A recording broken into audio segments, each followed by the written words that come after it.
Bapak Ibu, para pemirsa yang budiman dimanapun berada, saya kembali memperoleh kunjungan kehormatan dari sesepuh saya. Beliau suka guyon, sesungguhnya saya murid beliau. Sesepuh saya, kemudian seorang jurnalis senior tentang kebudayaan Bali khususnya.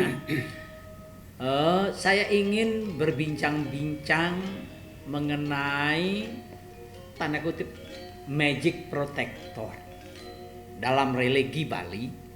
Acap kali kita melihat ada Segaha, ada Mecaru. Malahan ketika COVID kemarin itu ada instruksi dari pemerintah untuk membuat wong-wongan, Segahan wong-wongan. Barangkali itu bisa ini melanjutkan apa yang ingin kita diskusikan dengan Pak Wayan Westa. Ya, terima kasih Tuh Haji Prof. Saya lebih suka bertanya karena ini bukan ranah saya. Saya muridnya Tuh Haji, juga muridnya Pak Westa. Jadi kalau saya memberikan penjelasan, saya alpa ke guru. Jadi lebih baik saya yang bertanya, di samping juga untuk menambah wawasan saya ke depan. Jadi apa makna yang sebenarnya Pak Wayan Westa omongan kemarin disuruh membuat oleh pemerintah dan segala macam ritual? Saya tidak menjawab itu, tapi di Bali punya siklis tertentu. Siklis tertentu, siklis kewaktuan. Setiap 15 hari ada kajian kliwon, ya, ada pecaruan dan sebagainya. Ada setiap setahun kita mencaru, sebelum penyepian kita caru. Ini siklis kewaktuan, ada berarti ada caru. Setiap 5 tahun, 10 tahun ada Pancabalikrama, ada Tribuana, ada Ekadasudra, ada Hangrebu Bumi, Ekobuana dan sebagainya. Itu adalah siklis kewaktuan orang Bali. Siklus kewaktuan orang Bali atau orang Hindu? Orang Hindu di Bali. Orang Hindu di Bali. Bagi saya orang Hindu di Bali. Ada kosmos yang mereka di mana orang Bali sangat taat pada siklus itu. Kenapa setiap kajian kliwon orang Bali mesegah? Ya. Kenapa setiap tahun orang Bali melakukan upacara caru di tempatan taur kesanga? Kenapa setiap 10 tahun di Besakeh dilakukan Pancabalikrama?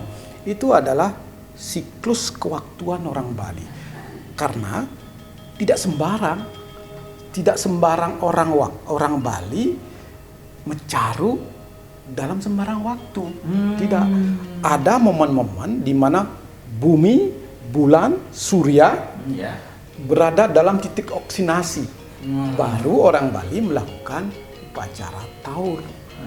Nah, di samping taur-taur yang bersifat Sabtuwaranya itu, kliwon itu. Sabtuwara dan Pancawaranya ada kliwonnya. Nah, kenapa harus mesegah misalnya? Kenapa harus ngejot? Coba kita kejar maknanya di situ dulu. Setiap sehabis memasak di dapur, kita mengaturkan bantet saiban. Yadnya sese. Bagi kita itu adalah ucapan terima kasih pada Hibu. Kita memiliki 3 Hibu. Manusia Bali dalam konteks itu memiliki 3 Hibu. Pertama adalah Hibu Pertiwi. Pertama adalah Hibu biologis. Kedua adalah Hibu Pertiwi. Tanah ini disebut sebagai ibuning hibu.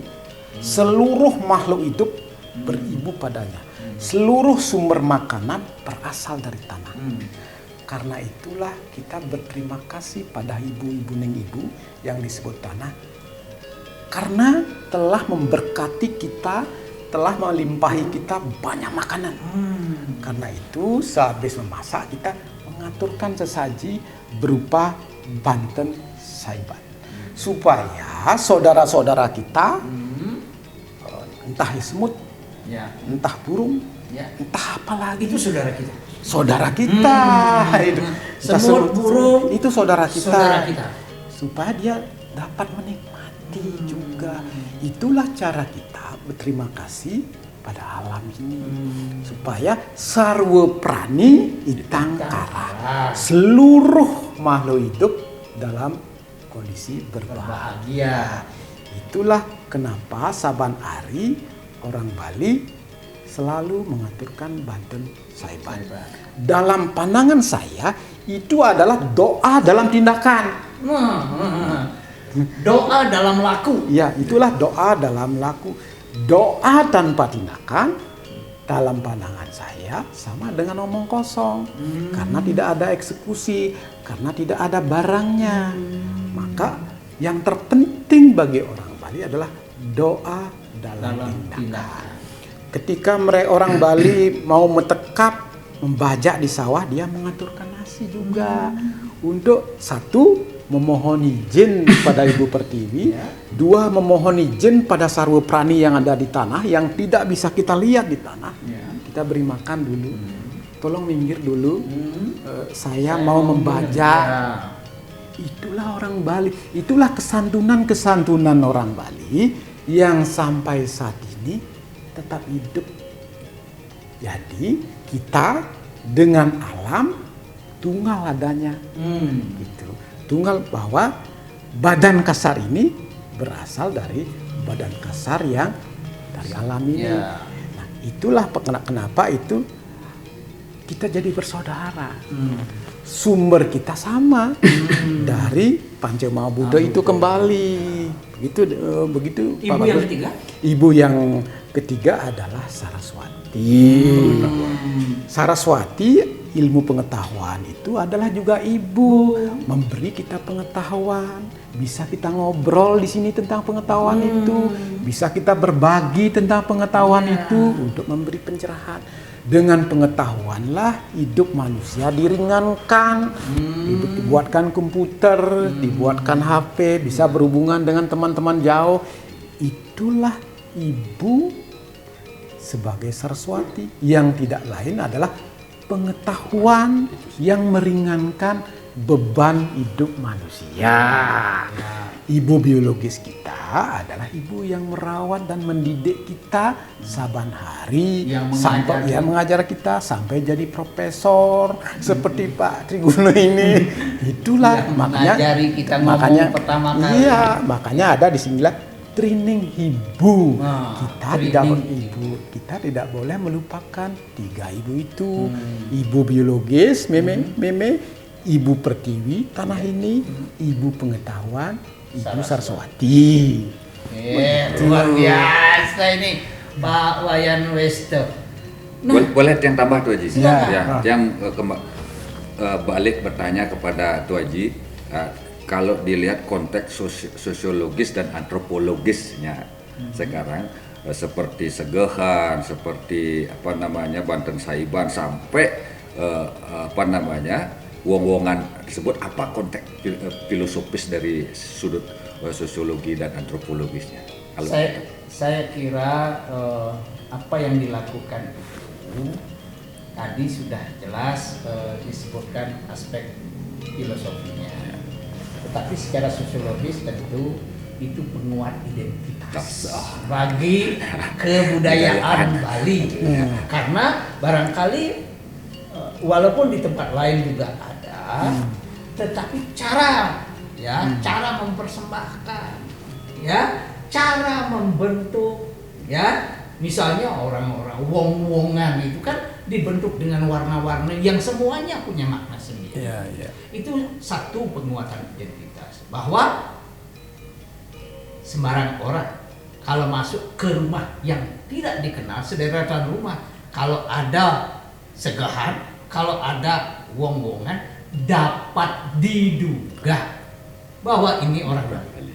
Ya, itu hanya penguat identitas. Tapi di balik itu pasti ada nilai-nilai yang tak terjamah pikiran rasional.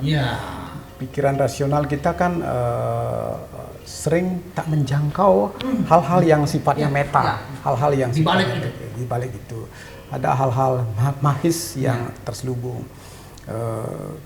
Kenapa Buta Kala ini dikasih upah dalam bentuk bermacam wong-wongan.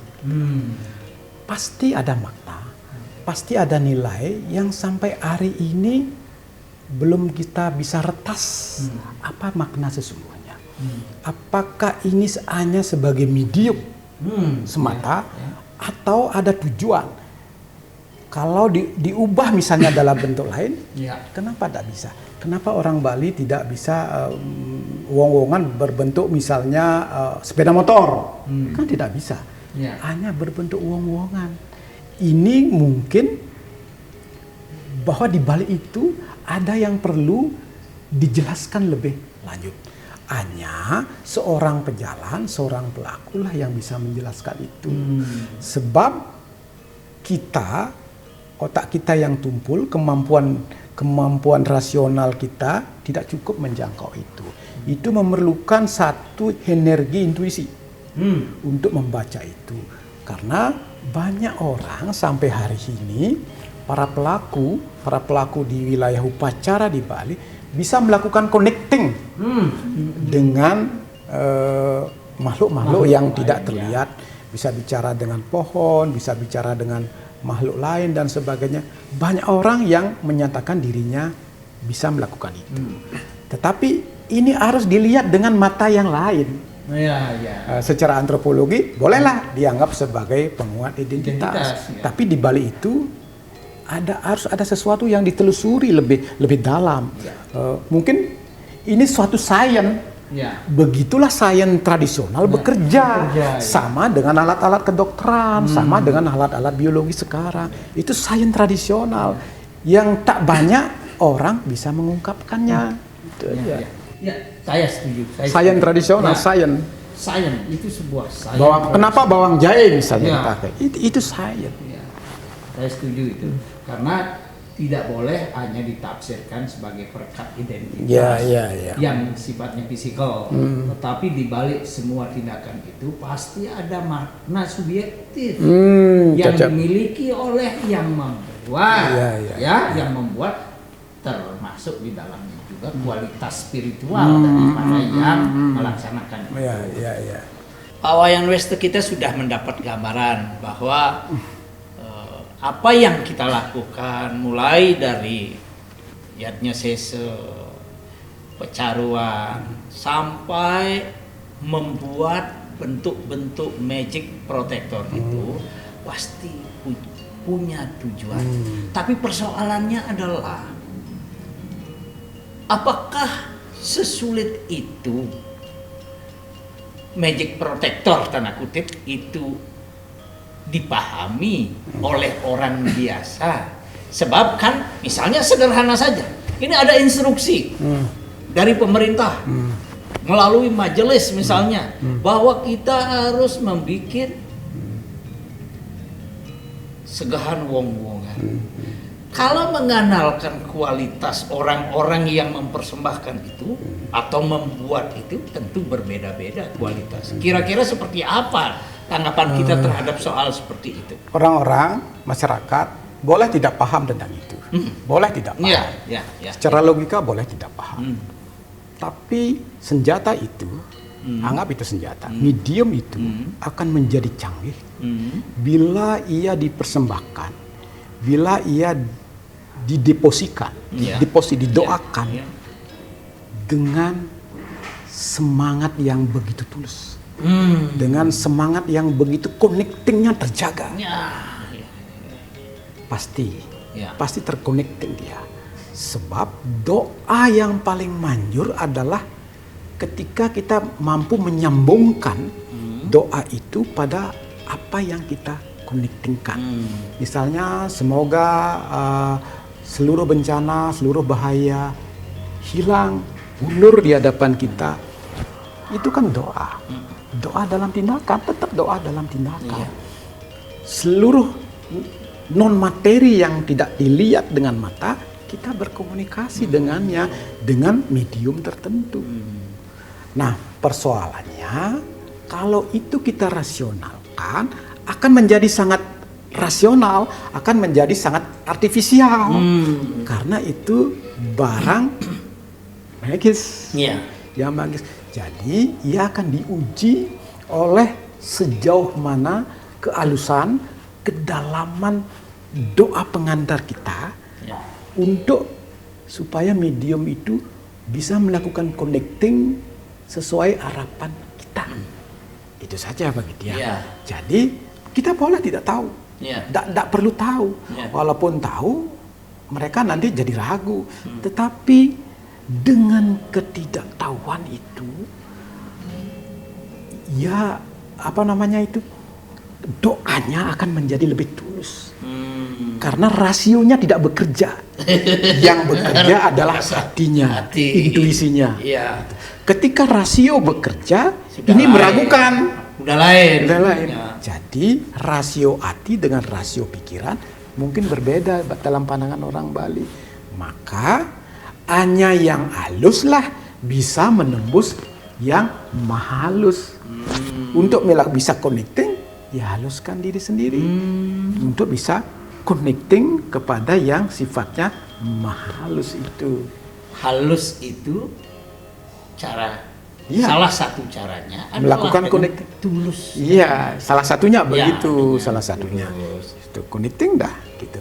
Karena kenapa misalnya saya dengar ketika saya wawancara tentang Pak I Gusti Bagus Sugriwo, menjelang Pak Gusti Bagus Sugriwo merabas Tegalan, Pak Sugriwo katanya bicara begini, "Neng nyamping malu bapel akar ngabas Tegalan." Permisi. Itu kan berarti beliau connecting. Iya. Beliau melihat Ya. gitu. Kalau toh tidak melihat bisa merasakan. Bisa merasakan, bisa melihat.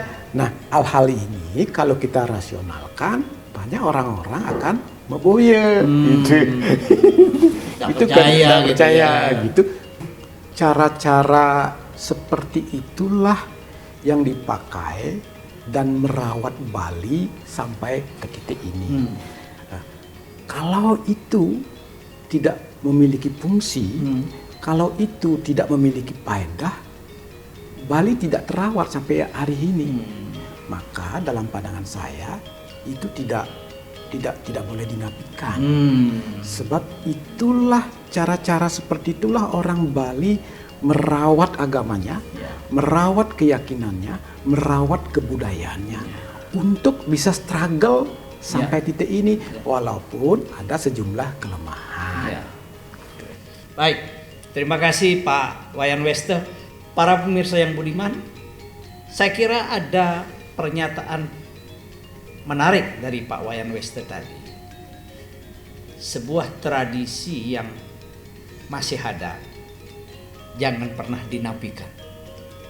Karena jika tidak memiliki fungsi, jika tidak bermakna, berguna, tentu dia sudah ditinggalkan. Sudah lenyap dimakan waktu. Iya, sudah lenyap dimakan waktu. Oleh karena itu, mari kita secara sistematik berusaha mendalami kekayaan kebudayaan kita.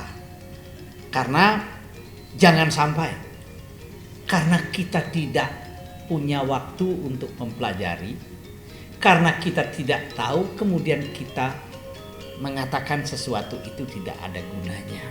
Menyatakan sebagai klinik. Nah, dan apalagi menyatakan itu sebagai klinik, ya. Saya kira ada banyak ya sains tradisional di masing-masing daerah yang patut dipelajari dan diberi penghargaan sepatutnya.